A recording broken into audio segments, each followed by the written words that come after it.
Hiya. As you know, or probably don't know, sometimes in dementia, colours can make such a difference, but they can also have such a big impact. Recently, we've been chatting about this, and at the Purple Angel Dementia Leadership Group, we was asked to do a little bit of work around this exact thing. And one of the most amazing things happened. When we chatted about the different colours and how they can affect people with dementia, and how they can affect people with different types of dementia, like myself, Lewy bodies, I can't have pattern curtains because when I'm sundowning, I think that snakes and lizards coming out of the curtains. I can't have blue in the carpets when I'm in my sundowning state because I think it's a pond or it's water. Excuse me, and I'll walk over it or walk around it or I'll be in fear of drowning. We make sure that the curtains don't touch the floor so they don't blend in with the carpet. We make sure that the curtains are not the same colour as the carpet. Little things like that.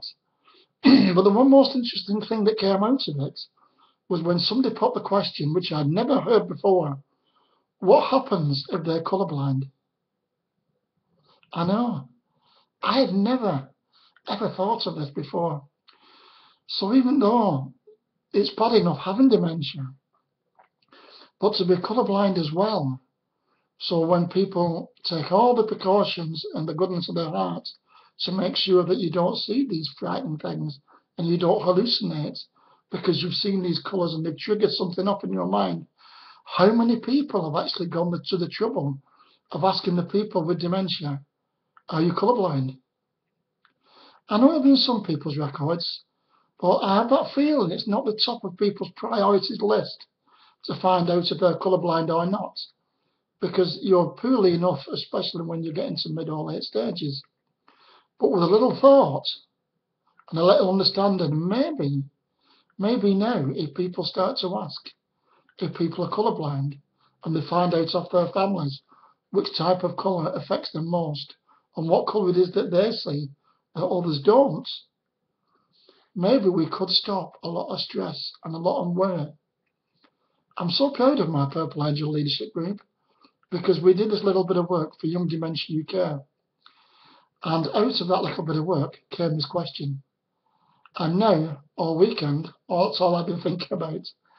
And I will be writing a blog about it later because I think people need to know little things like this, of how they can affect people.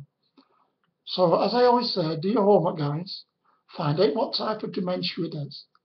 And if they are prone to hallucinations, make sure you learn up and you read up all about the colours. But from now on, let's make sure we can also find out if that person's colourblind. And if they are, which colour affects them most. Because it could make the difference of them having a really good night's sleep. And it could make a difference to the carers having a really good night's sleep. Or not. Thank you very much.